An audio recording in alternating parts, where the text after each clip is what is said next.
Ever since the first settlers had moved to the west bank of the river, residents of Vermilion had been influenced by Lake Erie and its surroundings. The industries that emerged in the town and the lifestyle of the people themselves became related directly to the lake. As the community began to develop, the citizens came to believe that the town's destiny lay with the lake and its growing commerce. As a result, they gathered their strength to persuade Congress to allocate funds for completion of Vermilion Harbor. The main force behind this movement was Charles P. Judson, the Deputy Collector of Customs at Vermilion. Beginning in 1843, Judson used his official position to look out in Washington for the well-being of the town when bills were presented concerning river and harbor improvements. Throughout his tenure in office, he was interested in the completion of Vermilion's piers and the establishment of a permanent light at the entrance to the harbor. These two issues were of vital importance to the continued growth of Vermilion. In 1846 and again in 1847, Vermilion was on the brink of receiving federal monies to improve its harbor, only to lose out at the last moment. In both instances, Vermilion was included by the House of Representatives as a recipient for federally funded internal improvements, but was deleted from the list when the bills reached the Senate. There were two main reasons why Vermilion was excluded from these lists by the Senate. One was the town's political standing. During the 1830s and 1840s, the two dominant parties in the nation were the Democrats and the Whigs. During the late 1820s, the area surrounding Vermilion had been anti-Jackson, which blossomed into a staunch Whig backing.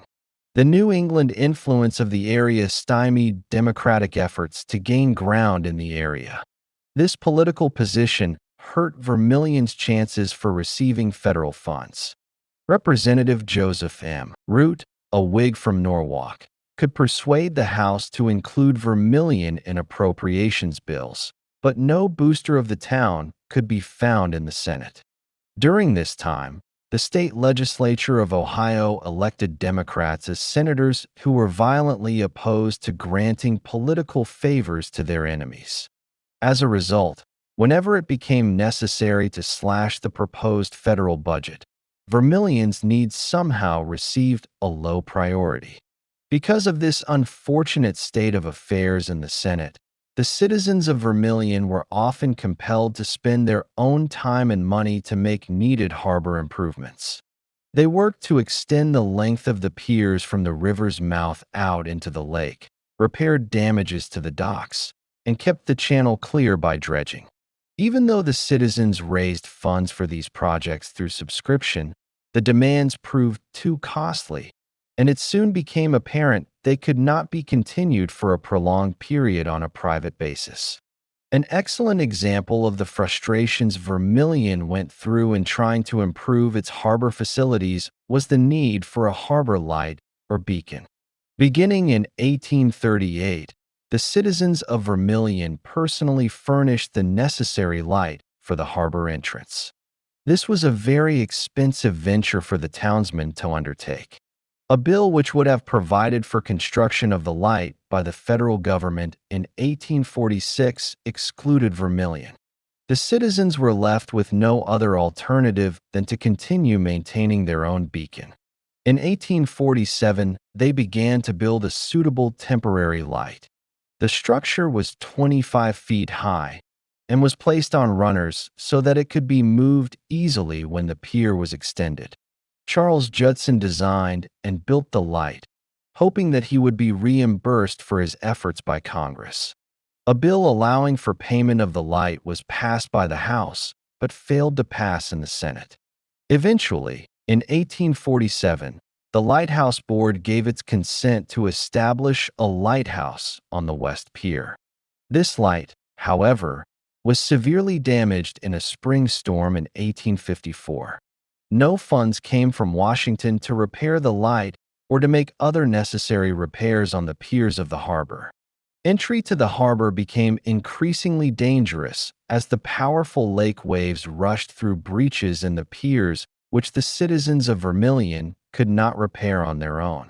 Only on 3 occasions during the first quarter-century in Vermilion had any substantial repair work been done to the piers.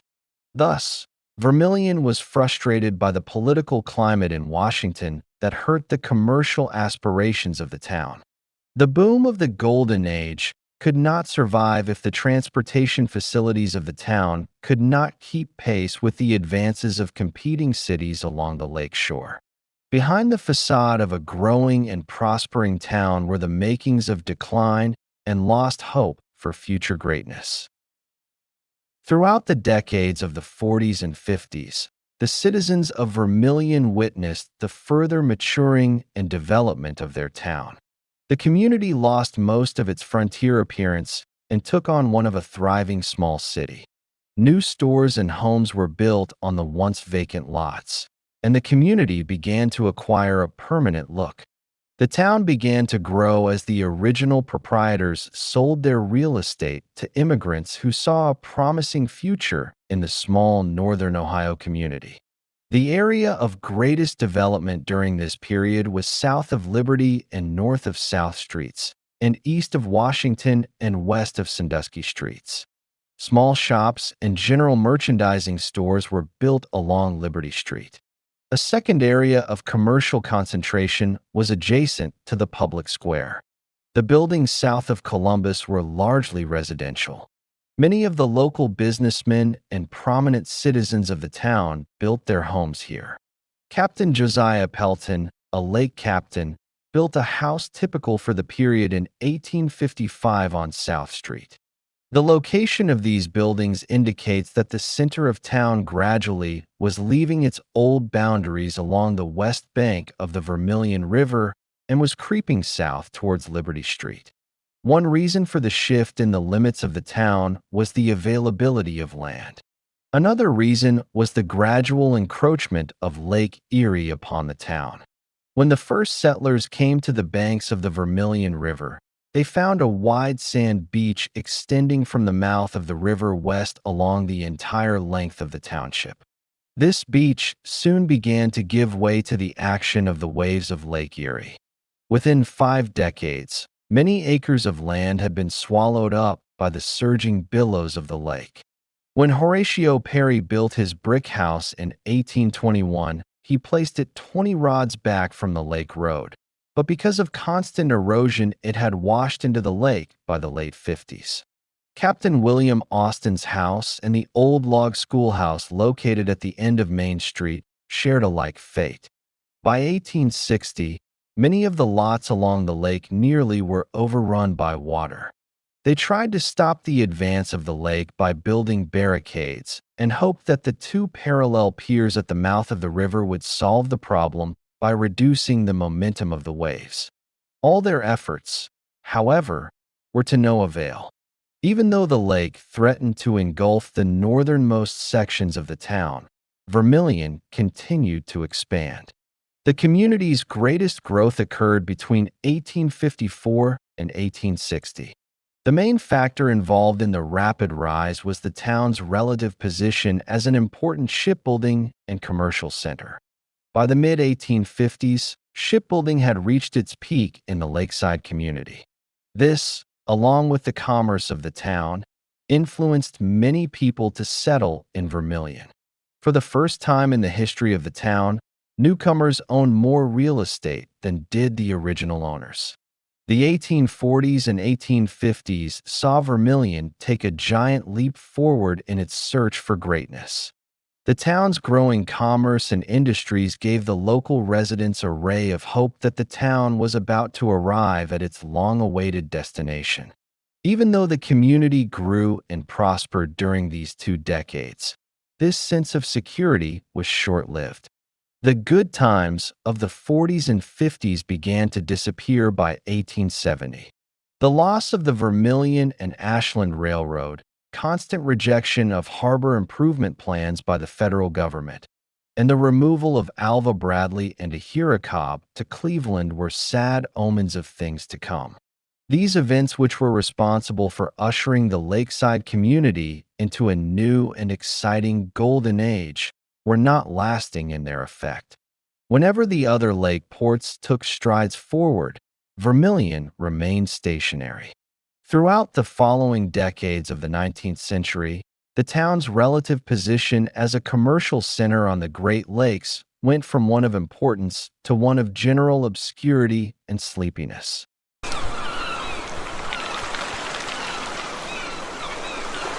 Vermilion's loss of importance as a Great Lakes port from 1861 to 1879 was caused by a number of factors.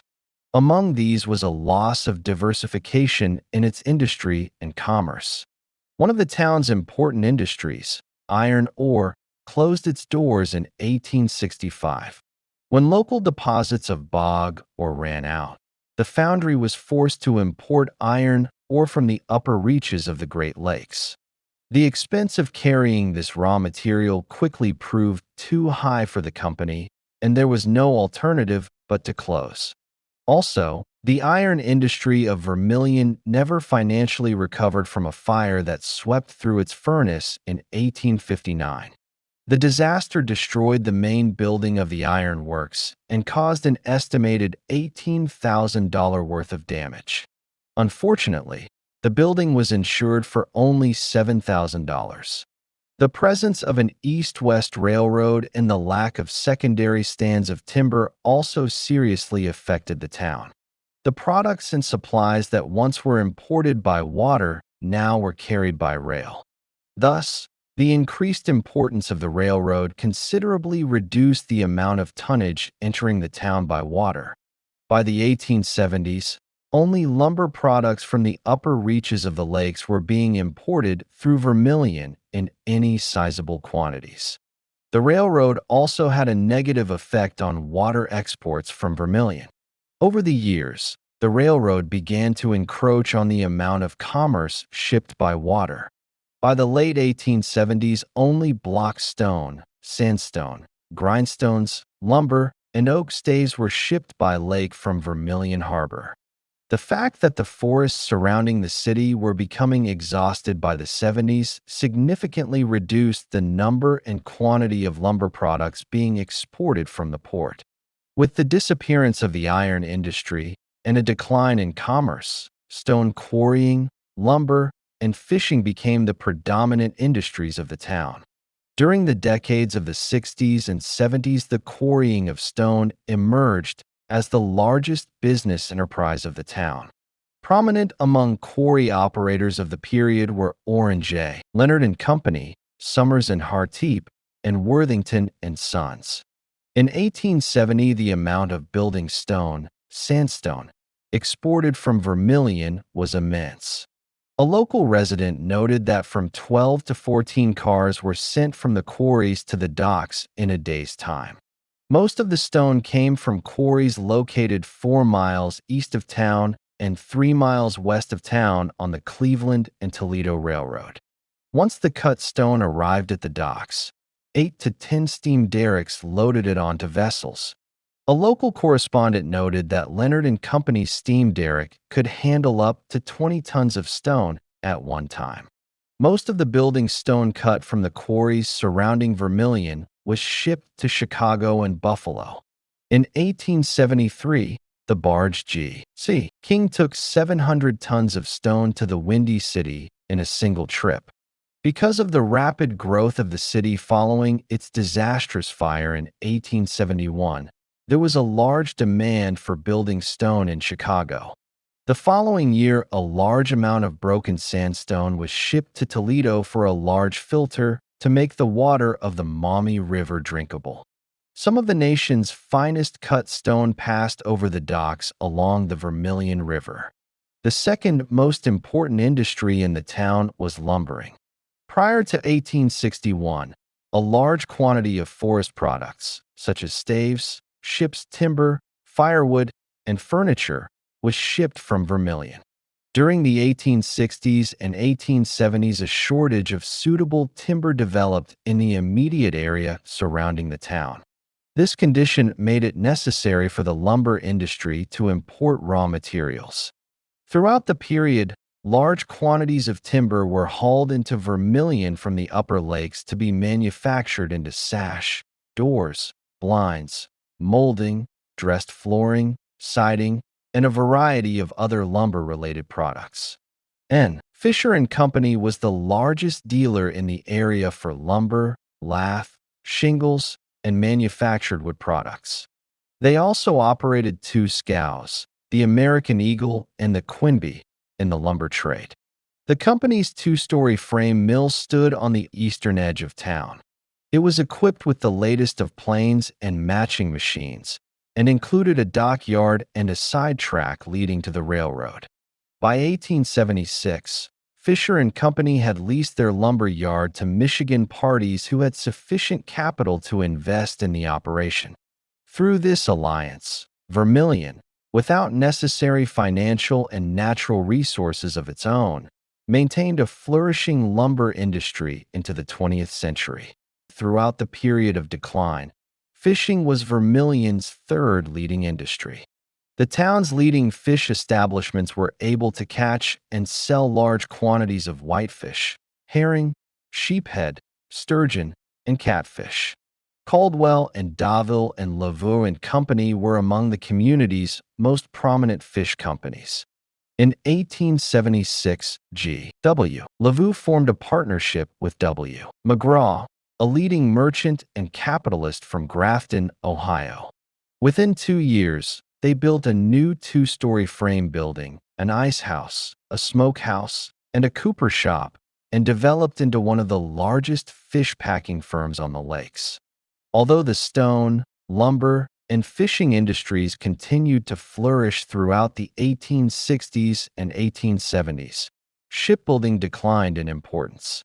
The first signal of the gradual decline of Vermilion's most important industry came when Alva Bradley and Ahira Cobb moved to Cleveland. When they left, most of the town's available capital went with them. By the time of the Civil War, Philip Minch, I.W. Nicholas, and Peter Crozier were the principal shipbuilders of the Vermilion area. I.W. Nicholas, although living in Cleveland, was responsible for building nearly 60% of the vessels constructed at Vermilion from 1861 to 1880. Captain Minch, on the other hand, tried to fill the void left by the departure of Bradley and Cobb. As did the two former residents of the community, he gathered a sizable fleet involved in the lake trade. By 1872, when he added the 1,000-ton schooner George H. Warmington, Minch had become the town's leading vessel owner. The rise in grain prices brought on by the Civil War helped to temporarily maintain shipbuilding in Vermilion. From 1861 to 1872, 20 vessels were launched from the town's shipyards on the river bank at about the site of today's treatment plant. This period in the industry's history, however, was sustained by false economic conditions begun during the war and continuing for several years following it. Vermilion ships at this time were built in an inflated economy, rather than from a firm base of capital in the town. The disastrous effects of the Panic of 1873 proved to be a death blow to an already struggling industry. The panic forced many trading companies to curtail or quit their commercial activities. As a result, the commercial interests of the town had a difficult time obtaining paying charters. This temporary lull in business seriously affected the shipbuilding industry. It kept capital away from the town that otherwise might have been used for building new vessels, and drastically reduced the need for such cargo carriers. The poor nature of business also forced Captain Minch to depart for Cleveland in 1875. When the captain left town, what little capital the town had available left with him. Vermilion had lost its 3 major investors in less than 16 years. Throughout the mid and late 70s, nautical matters remained quiet at Vermilion. Many ships shared the fate of the schooner Anna P. Grover, who in July 1877 was laid up after an unsuccessful run because of the lack of business. By the time the town's commercial interests began to recover from the effects of the panic, it was too late. The railroads by the 1870s had deprived the lakes of much of their smaller vessel commerce. As bigger ships began to be employed on the Great Lakes to handle the developing Lake Superior iron ore trade, the smaller sailing vessels gradually became obsolete. These larger carriers were too big to be built in the shallow and narrow confines of Vermilion Harbor.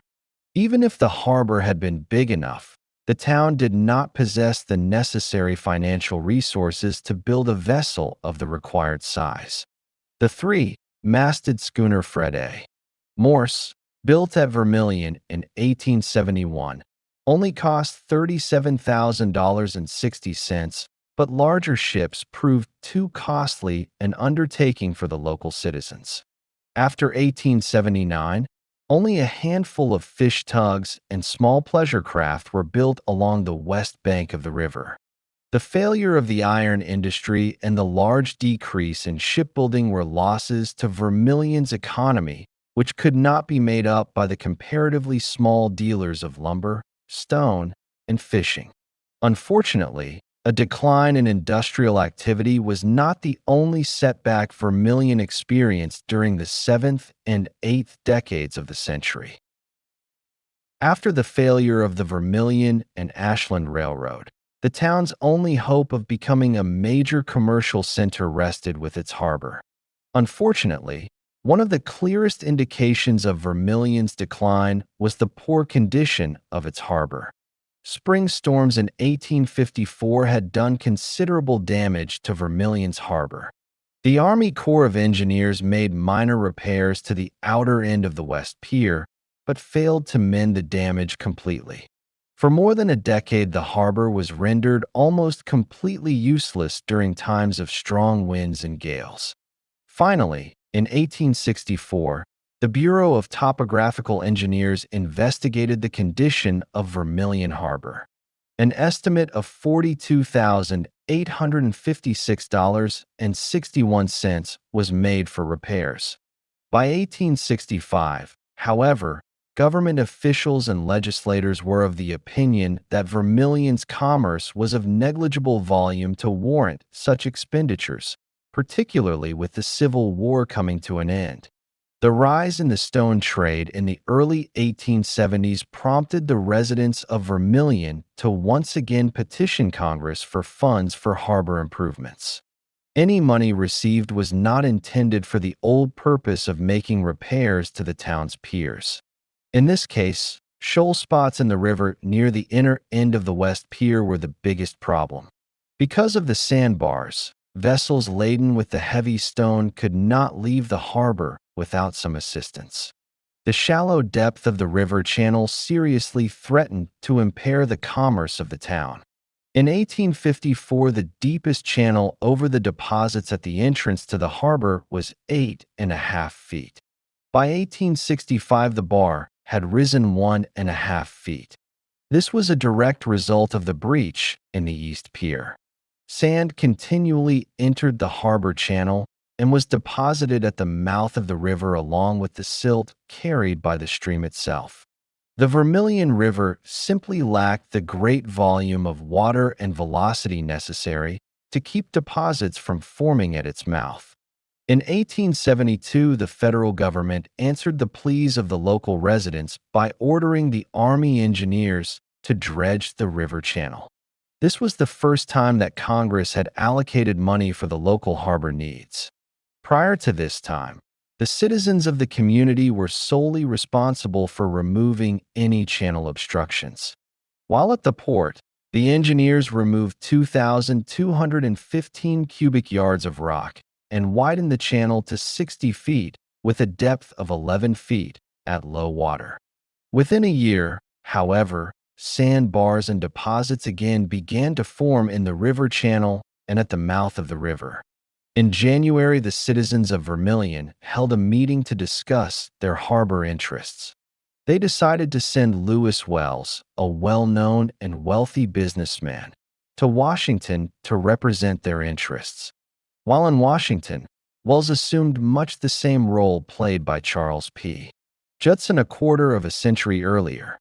Unlike Judson, his trip east proved to be a success. In 1873, Congress allocated money for both the extension of the piers and for dredging the river channel. The engineers began their work in the fall of the same year. Although the dredging was completed in time to open the 1874 navigation season, the piers were not finished until the following spring. Because of the heat and the prevalence of disease around the river mouth during the summer months, dredging and repair work were confined to the cooler seasons of the year. When the work was completed in 1875, the Army engineers estimated that an additional $11,000 would be needed to complete the channel. This work was not taken up until 1878, when 4,127 cubic yards of rock and 2,026 cubic yards of other material were removed. Hereafter, the Army sporadically removed deposits from the harbor entrance.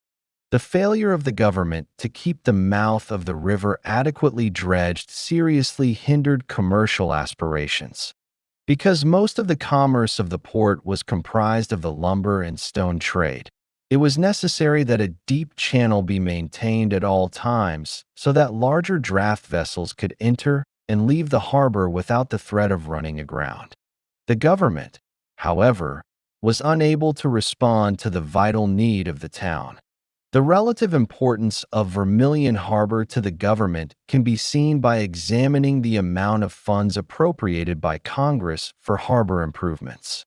From 1836 to 1880, the government expended a total of $130,701.28 for improving and repairing Vermilion's facilities.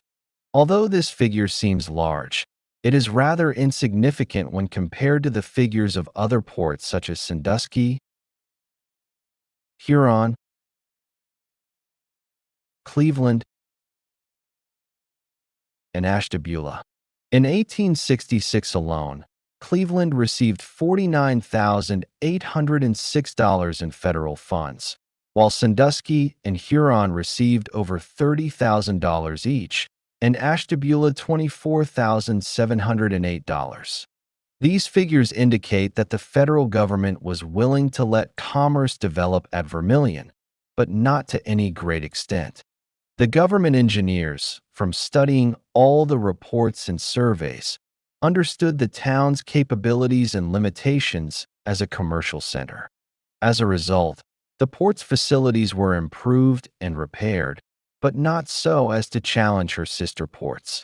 As the piers were extended and leveled, a permanent lighthouse was erected on the outer end of the West Pier.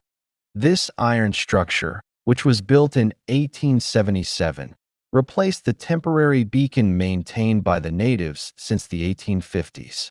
In addition to the lighthouse on the pier, a 400-foot catwalk was constructed from the light along the pier, so that the keeper could reach the beacon in times of bad weather. It was the duty of the light keeper to see that the light was burning at sundown and extinguished at sunup. So the keeper could tend the light on a full-time basis. The government purchased a house at the corner of Grand and Liberty Streets. Eventually, the lighthouse was replaced by a steel tower and a gas light. This new beacon was controlled through a circuit at Lorraine, causing the position of local light keeper to become obsolete. The condition of Vermilion's harbor facilities was a most important factor in the decline of the village's commerce. Without the proper piers, channel, and beacon, commerce would suffer and, along with it, so would the physical characteristics of the town. Throughout the decades of the 60s and 70s, the boundaries of Vermilion continued to expand. During this time, the residents erected numerous churches, business establishments, and dwelling places. The first church in the community, as seen in Chapter 1, was built by the Congregationalists. In 1862, the Catholics erected St. Mary's Church. The entire cost of the 28 by 50-foot structure was $600. Owing to the lack of sufficient funds, The interior of the church was not finished until 1865. During this 3-year interval, the members used a dry goods box for an altar and rough benches for pews. In 1869, the Germans built a small frame church on the northwest corner of Grand and Ohio Streets. It was known as the Evangelical and Reformed Church, and its first congregation spoke only German. 19 years later, the Baptists built a wood-framed structure on Main Street. By 1879, Vermilion possessed 5 churches.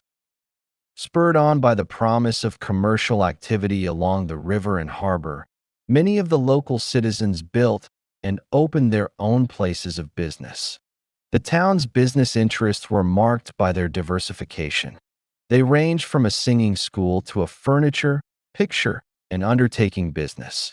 Vermilion also had its share of more commonplace stores which sold groceries, confectionaries, dry goods, jewelry, millinery, boots, shoes, and feed grain. Domestic services offered in the town included tailoring, blacksmithing, wagon making, dentistry, and doctoring. 2 enterprising businessmen, Adam Trinter and H.W. Bless, must have catered to the sailors of the town as they were keepers of spirituous beverages. Because of a large influx of population during these 20 years, Vermilion continued to expand at a fairly rapid rate. The greatest activity was confined to the area south Liberty Street and north of South Street, and east of Washington Street and west of Sandusky Street.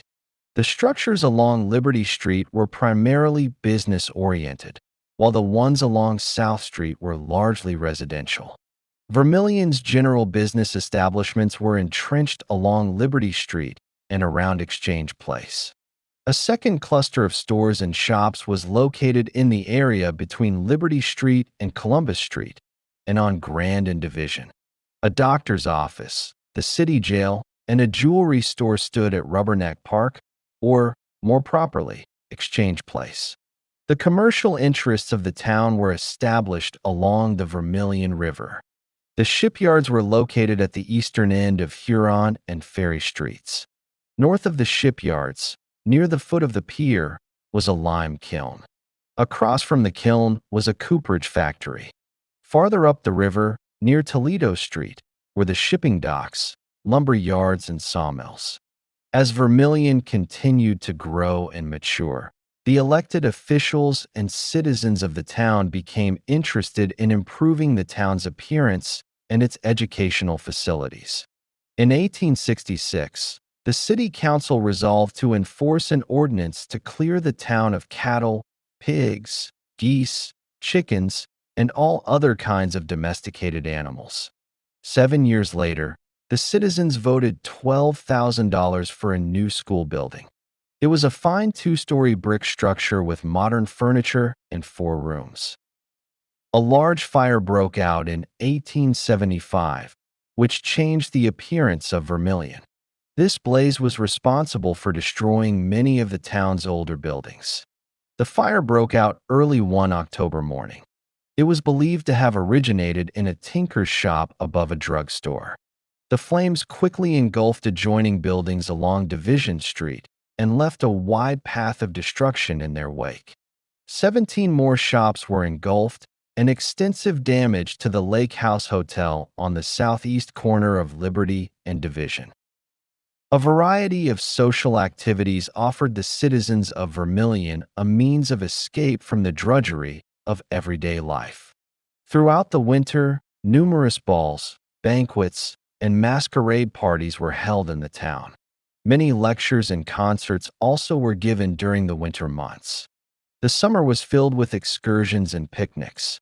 A typical 4th of July in Vermilion was spent at Shattuck's Grove. After the usual rounds of appropriate speeches, a picnic was held.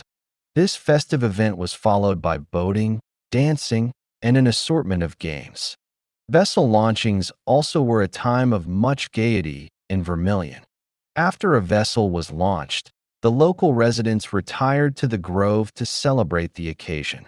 These launchings took on an added importance in the town because of the occupations of many of the residents. In 1871, a local newspaper announced that 12 lake captains resided in the community. This list included William Trinter, Lucius Edson, Henry Bates, James Stone, James Lawless, Hiram Durand, B. Grover, Stephen Driscoll, Edwin Pelton, P.G. Minch, and William Young. In addition to the sailing masters, 7 first mates also hailed from Vermilion. During the shipping months, the town teemed with activity occasioned by the daily arrival and departure of vessels and the occasional launchings. The 1860s and 1870s saw a great change come over Vermilion. Because the town was not equipped with the necessary harbor and transportation facilities and financial resources, it could not compete successfully with other ports along the northern shore of Ohio. While these other ports adjusted and adapted to the new industrial age, Vermilion persistently clung on to the glorious days of the past. By 1879, shipbuilding had all but disappeared, and the town's commerce was limited to lumber and stone products and the satisfying of local needs. Vermilion was entering a decadent age. This new period was marked by the town's transformation into an insignificant small Ohio town. The early pioneers and developers who ushered Vermilion into a period of economic significance were passing away. As other ports forged ahead and developed a second cycle of commerce based on the coal and iron trade, they were willing to let Vermilion's future rest on the laurels of its past, and this was not enough.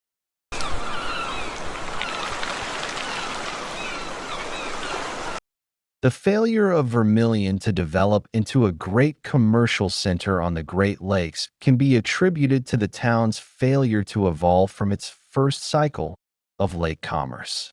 The rapid spread of industrialism after the Civil War greatly affected the development of commerce on the lakes.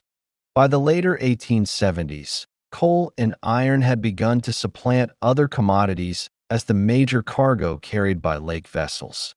The development of the coal and iron ore trade heralded a second cycle of lake commerce. Ports such as Vermilion, which continued to rely on local produce for much of their commerce, began to be passed over by the new industrial age. While other cities such as Sandusky, Huron, and Cleveland became relatively important shipping and receiving ports, there was no similar growth in Vermilion. One of the prime reasons for the failure of the town to reach this second level of commercial development was the lack of adequate north-south transportation routes. The realistic attitude of the federal government when it came to needed harbor improvements and the physical limits of the Vermilion River seriously hindered the harbor's commercial and economic development. These factors, coupled with the disappearance of such raw materials as bog, ore, and ship timber, left Vermilion in a position of commercial inferiority. The fact that the citizens of 19th-century Vermilion failed in attempts to make their community a large industrial center can be the salvation of Vermilion today. A lack of industry has left the waterfront of the 20th century town without the scars of so-called commercial success. No industrial plants or grotesque unloading machinery are present in Vermilion to mar the picturesque lakefront. Remaining instead is a region of great historical potential and charm. Behind the cracked walls and peeling paint of many remaining Golden Age buildings is the story of a town and its citizens who relentlessly strove to attain a goal of greatness which was simply out of reach.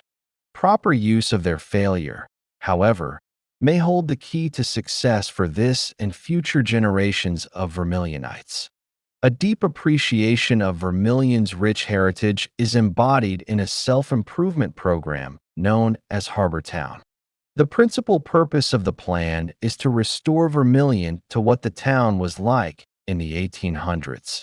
In accord with this goal, a 43-acre tract of the downtown area has been designated as Harbor Town 1837. This area encompasses the oldest sections of the town. It was within these confines that Vermilion's principal activities as a commercial, shipbuilding, and fishing community took place. It is ironic that Vermilion's future might well hinge on this one important historical step backward in time.